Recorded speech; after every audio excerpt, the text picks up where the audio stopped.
हाँ हाँ देखो आती है, आपके लिए मैंने बता दिया था। निद्रा कौन है? कौन है निद्रा? इनके पति का क्या नाम बताया?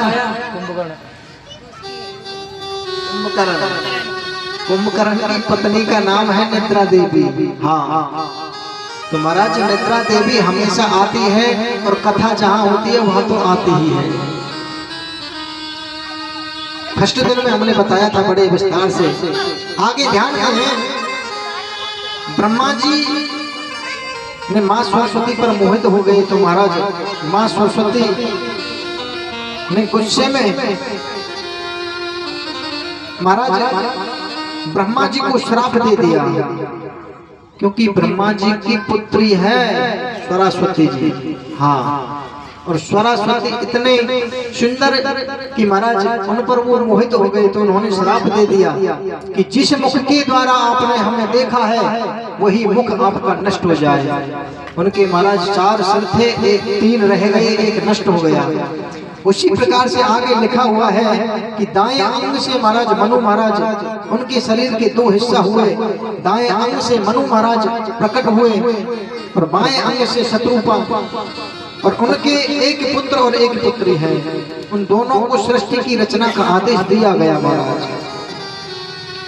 कहते हैं उनके 2 पुत्र और 3 पुत्री हुई, जिनका नाम है प्रियव्रत कानपाद, और पुत्री है महाराज देवहूति, आकृति और प्रसूति। 3 पुत्रियां हैं। समय पर माता देवहूति का विवाह महाराज भगवान के कहने पर मनु महाराज ने कर्दम ऋषि के साथ किया। एक ही शर्त की प्रभु विवाह तो कर लूंगा, लेकिन आपको देवी के गर्भ से हमारे घर आना होगा, प्रकट होना होगा। महाराज परमात्मा ने बोल दिया कि आप चिंता ना करो, हम आपके घर भी अवश्य आएंगे।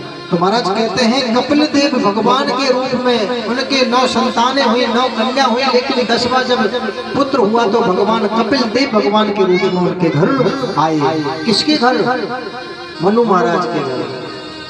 बोलना ही पड़ेगा राधे राधे। ध्यान से सुनते रहें, जो भी कथा हम कहेंगे केवल कथा में से ही कहेंगे। कहते हैं कपिल देव भगवान का प्राकट हुआ और महाराज तृतीय दिवस की कथा में हम प्रवेश करते हैं। सुखदेव भगवान ने राजा परीक्षित को गंगा जी के तट पर बड़ी सुंदर कथा श्रवण कराई महाराज, और हमने भी आपको कथा श्रवण कराई। कर्दम ऋषि के यहाँ कपिल मुनि भगवान का प्राकट हुआ, और कहते हैं महाराज कर्दम ऋषि के यहाँ कपिल मुनि जैसे ही आए, भगवान का प्रकट हुआ तो उन्होंने कपिल मुनि से बहुत सुंदर प्रश्न किए। उनकी माँ कहने लगी कि हे बेटा मुझे ये बताइए कि मेरा प्रश्न पहला आपसे ये है। माता देवहूति ने कहा कि इंद्रियों को वश में कैसे किया जाए। हाँ अब मैं आपसे पूछता हूँ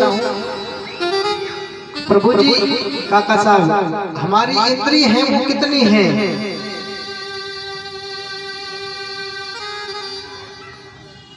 देखो जो है हमारी इंद्रियां 10 हैं। शरीर के अंदर जो इंद्रियां हैं वो 10 हैं महाराज। जो 10 इंद्रियां हैं वो यही हैं: 2 आंखें, 2 कान, 2 नाक चित्र, 1 मुंह। कितना हो गया? इतना काउंट तो कर सकते हो, सब शिक्षित है, पढ़े लिखे। 2 4 6 और 1 मुंह 7, 2 गुप्तांग हो गए 7 और 2 9, और 1 10वीं है बुद्धि महाराज। तो 10 इंद्रियां हैं। इन इंद्रियों को जीतना बहुत बड़ी बात है। विशेष याद रखो कि महाराज हम एक इंद्रिय पर काबू नहीं पा सकते। अगर एक इंद्रिय पर अगर हम काबू पाए तो हमारा शरीर एकदम स्वस्थ और मस्त रहेगा। वो कौन सी है? जीभ। हाँ, जिससे हम दिन रात खाते रहते हैं। रात को अगर 10 बजे हैं तो भी चल रहा है कुछ ना कुछ, 11 बजे हैं तो भी चल रहा है, नहीं तो ये इंसान खाने का समय उनका फिक्स नहीं सोने का। आज का देखो समय ऐसा ही है सबका ही। हाँ, पहले समय में सभी अपने ब्रह्म मुहूर्त में जगते थे और ब्रह्म मुहूर्त में देखो जगना चाहिए। मैं विशेष कहता हूँ ब्रह्म मुहूर्त में आप जगिए, चक्कर के पालन करके देखिए, आपको बहुत बहुत बढ़ोतरी होगी। सबसे पहले आप प्रातःकालीन जगो और जगने के बाद माता पृथ्वी को प्रणाम करो। प्रणाम करने के बाद पैरों को नीचे रखने से पहले चारपाई पे है या बेड पे या कहीं भी है, धरती को प्रणाम करो कि हे माँ, हम जैसे पापी अधम प्राणी को आपने झेल रखा है, आप क्षमा करें, आपको हमारा कोटि कोटि प्रणाम। बस इतना करने के बाद में आंख खुलते ही अपने हाथों को इस प्रकार से, ऐसे हाथों को देखना है, हथेलियों को। हाँ, कराग्रे वस्ते लक्ष्मी कर मध्य सरस्वती कर मूले स्थितो ब्रह्म प्रभाते कर दर्शनम। इन हाथों की रेखाओं में ही सरस्वती जी का वास है, माँ लक्ष्मी जी का वास है। इन्हीं हथेलियों में महाराज देवताओं का वास है। कि राधा राधा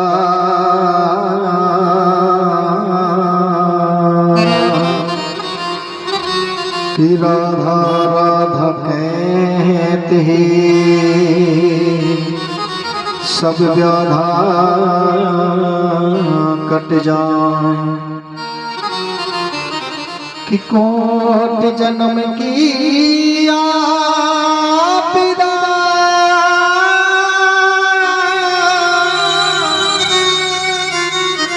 राधा नाम लिए डर जा, राधा नाम लिए डर जा। महाराज मैं इस श्लोक को बहुत ज्यादा इसलिए बोलता हूँ क्योंकि बस केवल ये ही श्लोक बहुत, क्योंकि राधा रानी कोई देखिए भगवान कृष्ण है ना। आजकल हम किसी भी देवता को पूजने लग जाते हैं महाराज और उसी की पूजा करते हैं, लेकिन मेरा कहना यही है कि सर्वेश्वर जो है हमारा केवल भगवान कृष्ण और राधा ही है। ये एक है, एक ज्योति नीचे से निकल करके महाराज ऊपर की तरफ जाने लगी। जैसे ही एक ज्योति ऊपर गई तो महाराज वो दो रूपों में परिणत हो गई, एक भगवान कृष्ण और एक राधा। तो महाराज केवल एक ही ज्योति है, वो भगवान कृष्ण है, जिसको हम राधा को अगर जितना भजन हम राधा रानी का करेंगे तो महाराज भगवान ब्रजवासी लोग कहते हैं। वृंदावन में आपने एक चीज देखी होगी, विशेष ध्यान देना, वृंदावन मथुरा में केवल आप जाओगे तो केवल राधा नाम ही सुनोगे वहां पर। अगर रिक्शा वाला मिलेगा ना, रिक्शा वाला भी पीछे से हॉर्न नहीं बजाएगा, राधे केवल इसलिए क्यों कहेगा, क्योंकि आगे वाला सुनेगा और उसके कानों में अच्छा सुंदर राधा नाम की ध्वनि जाएगी और वो शायद में हट जाएगा। देखो रिक्शे वाले का भी भजन हो गया, वाणी शुद्ध हो गई, मन पवित्र हो गया। मन भी पवित्र हो गया, वाणी भी शुद्ध हो गई और भजन भी हो रहा है और दूसरे को भी भजन करवा दिया। क्यों? क्योंकि उसने बड़े सुंदर मधुर वाणी से और राधा नाम का उच्चारण लिया। तो महाराज उच्चारण लेने से दूसरे के कर्ण स्वच्छ हो गए। तो महाराज मेरा कहने का मतलब है कि राधा नाम लेने से ही सब कुछ आपको मिल जाएगा। क्योंकि ब्रजवासी लोग यही कहते हैं कि वृंदावन में राधे राधे इसलिए कहते हैं, नहीं तो जय श्री कृष्ण कह सकते हैं, राम राम कह सकते हैं, लेकिन केवल राधा का नाम इसलिए क्योंकि अगर आप राधा रानी को भजोगे तो महाराज भगवान कृष्ण तो पीछे पीछे ही दौड़े चले आएंगे। और आजकल भी जितनी हमारे घरों में देवियों की चलती है उतनी, हाँ सत्य कहूंगा मैं, ये बात बिल्कुल सत्य है, इसमें कोई गलत नहीं।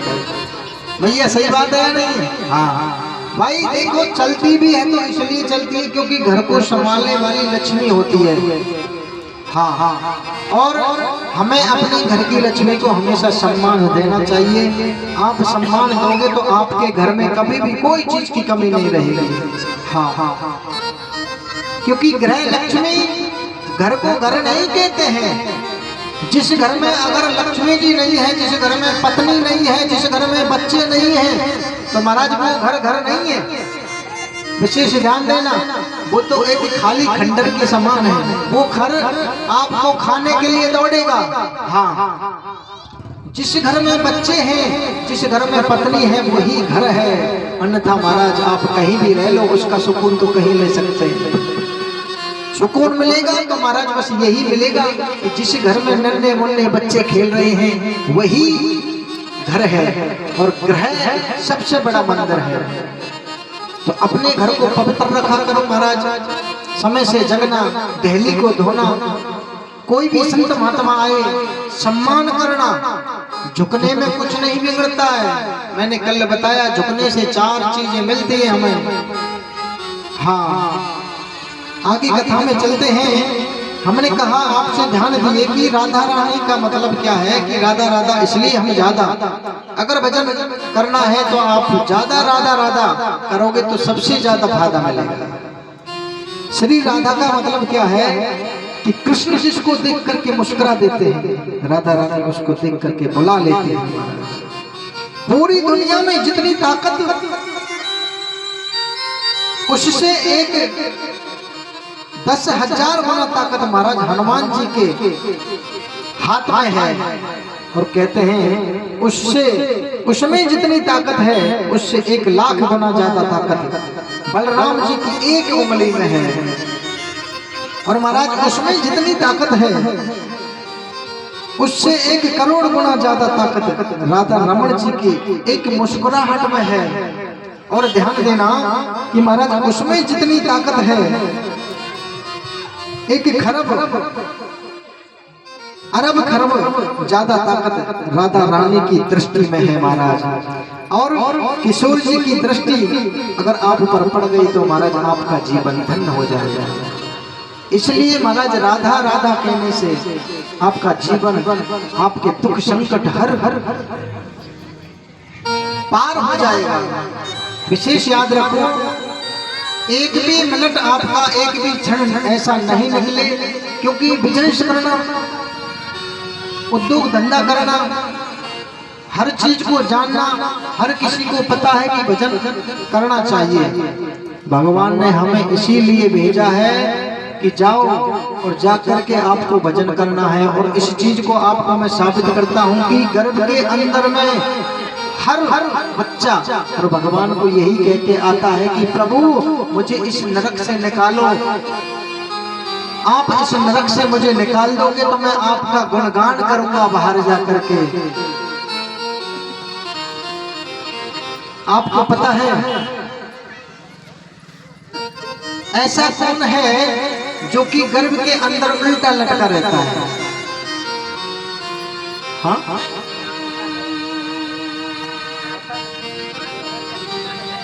बताओ, उल्टा पैदा कौन होता है?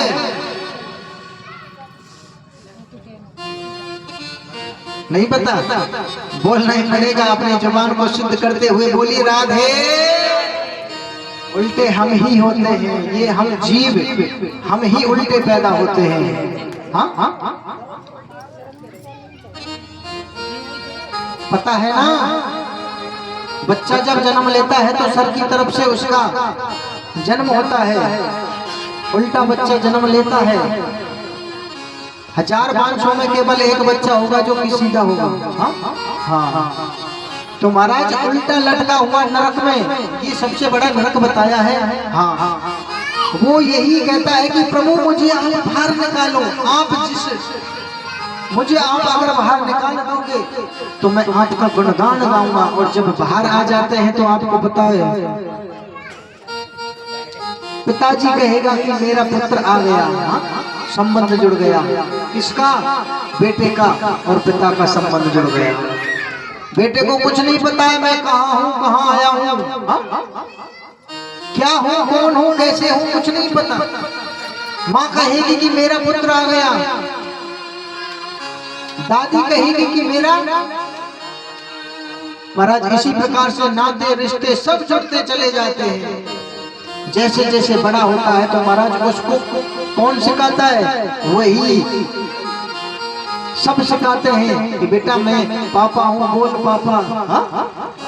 माँ कहेगी माँ बोल, दादी कहेगी अम्मा बोल। सब कुछ धीरे धीरे सिखा देते हैं। कुछ दिन में महाराज वो मोह माया में जकड़ होने लग जाता है, मोह बन जाता है। मोह इसी को कहते हैं, मोह और माया, माया अलग है और मोह यही है कि ये मेरा, ये मेरा, ये मेरा पिता, ये मेरा फूफा, ये मेरी माँ, जो भी है संबंध सब जुड़ जाते हैं। उसके बाद में कुछ दिन बाद, अभी तक देखो माया से नहीं जुड़ा बच्चा, थोड़ा बड़ा हुआ तो महाराज सबसे पहले माँ बाप उसको पैसा देंगे, लो और जाओ दुकान पर, इससे चीज मिलती है, कोई भी वस्तु खरीदोगे। महाराज उसको पता चलता है कि बिना पैसे के कुछ नहीं है, बाप बड़ा ना भैया और सबसे बड़ा। हाँ भैया, जिसके पास है वो आज के समय में क्या है, अपने आप को पैसे वाला समझ करके अभिमान अंदर आया हुआ है। तो महाराज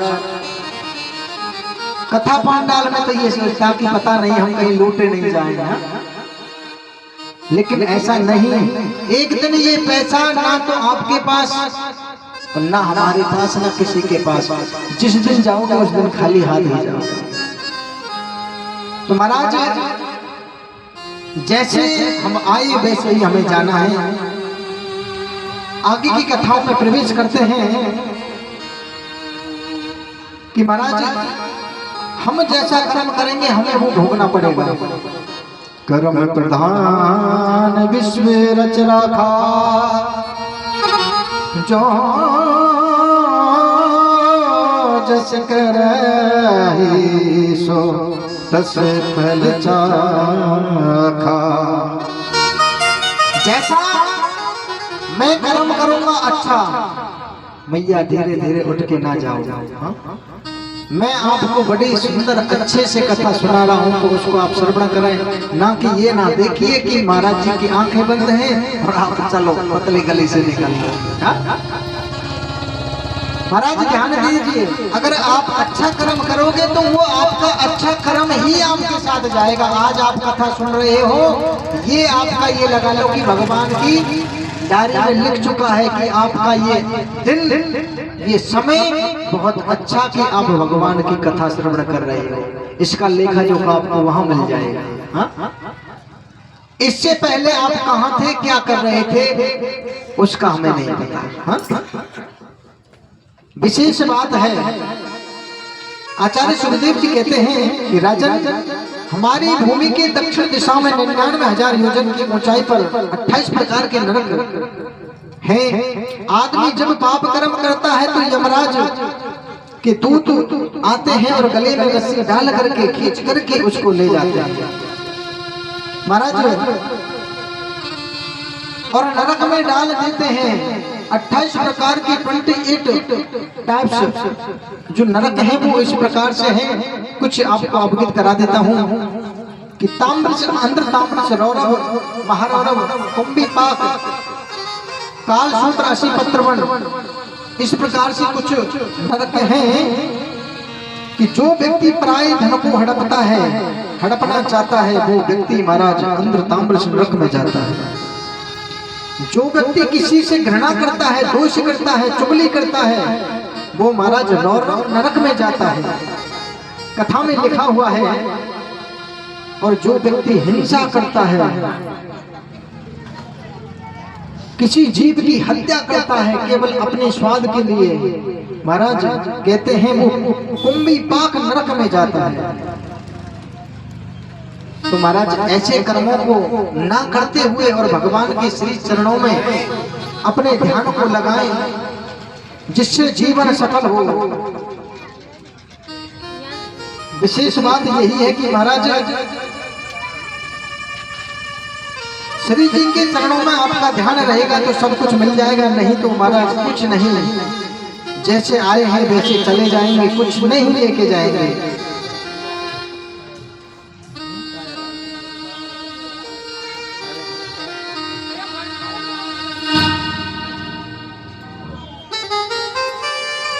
ध्यान दीजिए, बड़ा सुंदर सा वचन सुने।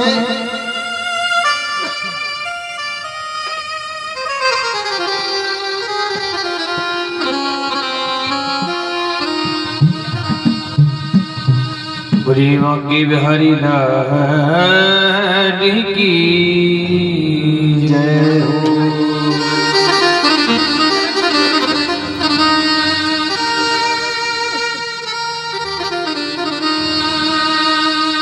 अब तो सोच समझ अभिमानी, तेरी 2 दिन की जिंदगानी चादर हो गई बहुत पुरानी। अब तो सोच समझ अभिमानी, तेरी 2 दिन की जिंदगानी चादर हो गई बहुत पुरानी। हाँ चादर हो गई बहुत पुरानी। अब तो सोच समझ अभिमानी, तेरी 2 दिन की जिंदगानी। अब तो सोच समझ अभिमानी, तेरी 2 दिन की जिंदगानी चादर हो गई बहुत पुरानी। चादर हो गई बहुत पुरानी। चादर हो गई बहुत पुरानी। चादर हो गई बहुत पुरानी।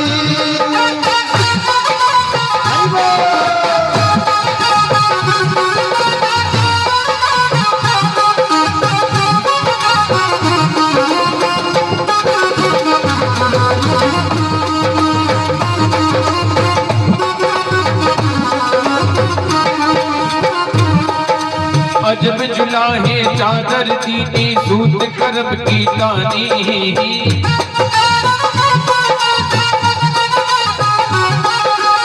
अजब जुलाहे चादर दीनी, सूत करब की तानी। सूरत किरत का भरना दीना, सूरत किरत का भरना दीना, तब सबके मन मानी चादर हो गई बहुत पुरानी। हाँ चादर हो गई बहुत पुरानी। चादर हो गई बहुत पुरानी।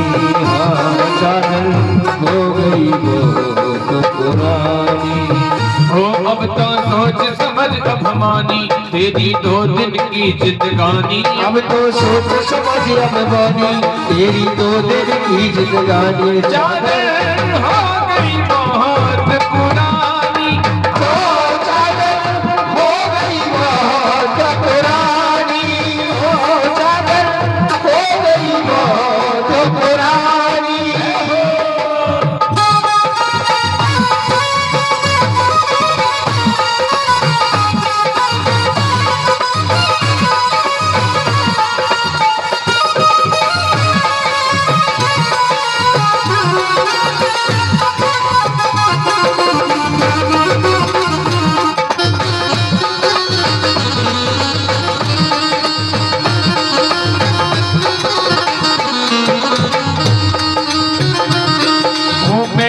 दाग लगे पापों के, मैंने दाग लगे पापों के, विषयों में लिपटानी। पहले दाग लगे पापों के, विषयों में लिपटानी। मैंने दाग लगे पापों के, विषयों में लिपटानी। मैंने दाग लगे पापों के, विषयों में लिपटानी। अरे ज्ञान का साबुन लेके धोवे, ज्ञान को साबुन लेके धोवे, सत्संगत को पानी। चादर हो गई बहुत पुरानी। चादर हो गई बहुत पुरानी। चादर हो गई बहुत पुरानी।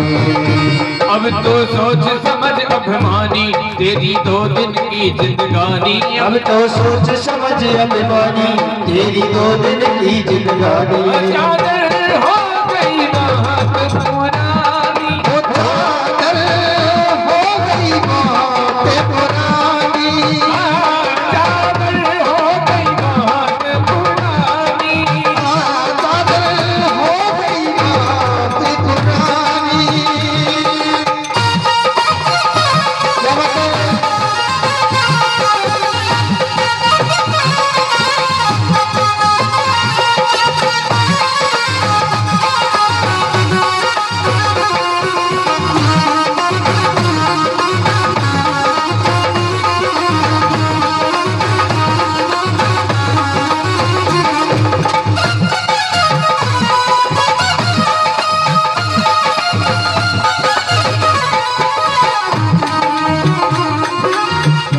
खराब कई अब सारी, हुई खराब कई अब सारी, लोभ मोह में सानी।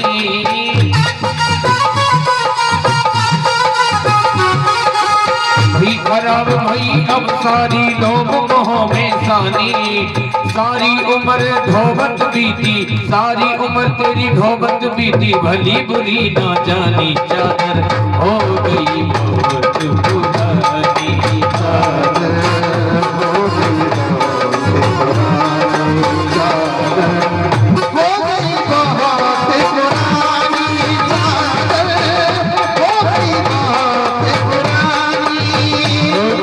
सोच समझ अभिमानी, तेरी दो दिन की जिंदगानी, अब तो सोच समझ तुम्हारी, तेरी दो दिन की जिंदगानी, हो गई बहुत पुरानी,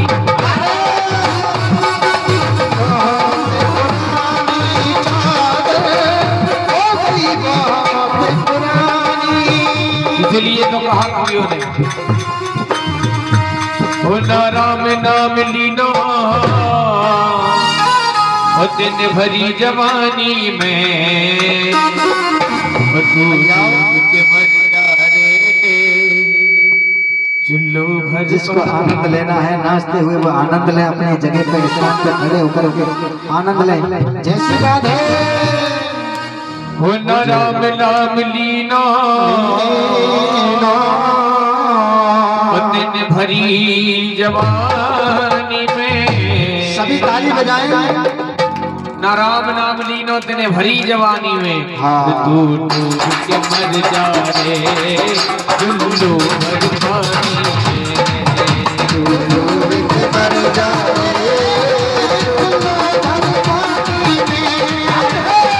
डूब के मर जा रे, चुल्लू भर पानी में।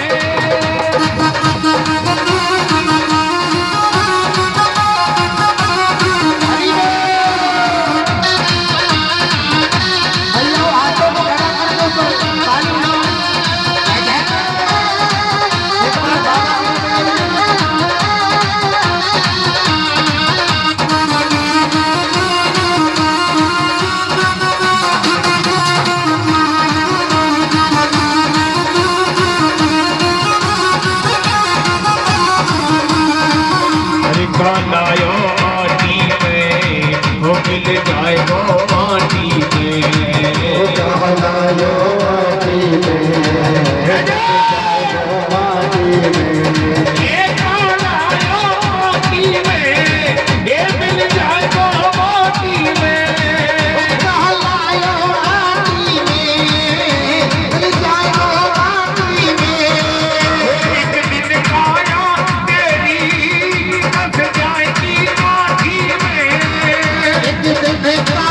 तेरी पानी को बबूला है, पानी को बबूला है, मिल जाए वो पानी में। मैया ये बताओ मुझे, क्या केवल एक मैया ही बजी मैं नाचना पसंद कर रही है? आपको खुशी नहीं है कि एक बार आनंद आ रहा है? हमारे दादाजी के लिए तालियां बजा, इस उम्र में भगवान को रिझा रहे हैं। अरे तुम ताली बजा के नहीं रिझा सकते। देखो बाबा की कितनी उम्र है और फिर भी उनकी आस्था मन में जब भक्ति प्रकट होती है तो महाराज कोई रोकने वाला नहीं है। चाहे हम नाचना नहीं जानते जरूरी नहीं है, लेकिन आप इस टूटे फूटे जैसा भी शरीर है इसको एक बार ठाकुर जी के सामने जरूर हाँ सुप्रीत कर दो, चाहे जानो या ना जानो। नहीं जानते तो महाराज एक सर पे हाथ रखो, कमर पे लगा के और चलने दो। हम ब्रजवासी हम सिखा देंगे जो मैया नाच बना जाए। हाँ मोते संपर्क कर लिया। हाँ अपने अपने स्थान पे खड़े होकर के आनंद लो एक भजन का, उसके बाद में फिर कथा श्रवण करना पड़े ध्यान के साथ। खड़े हो जाओ, जाओ अपने स्थान से आनंद ले लो। पानी को बबूला है, वो पानी को बबूला है, मिल जाए वो पानी में, तू डूब के मर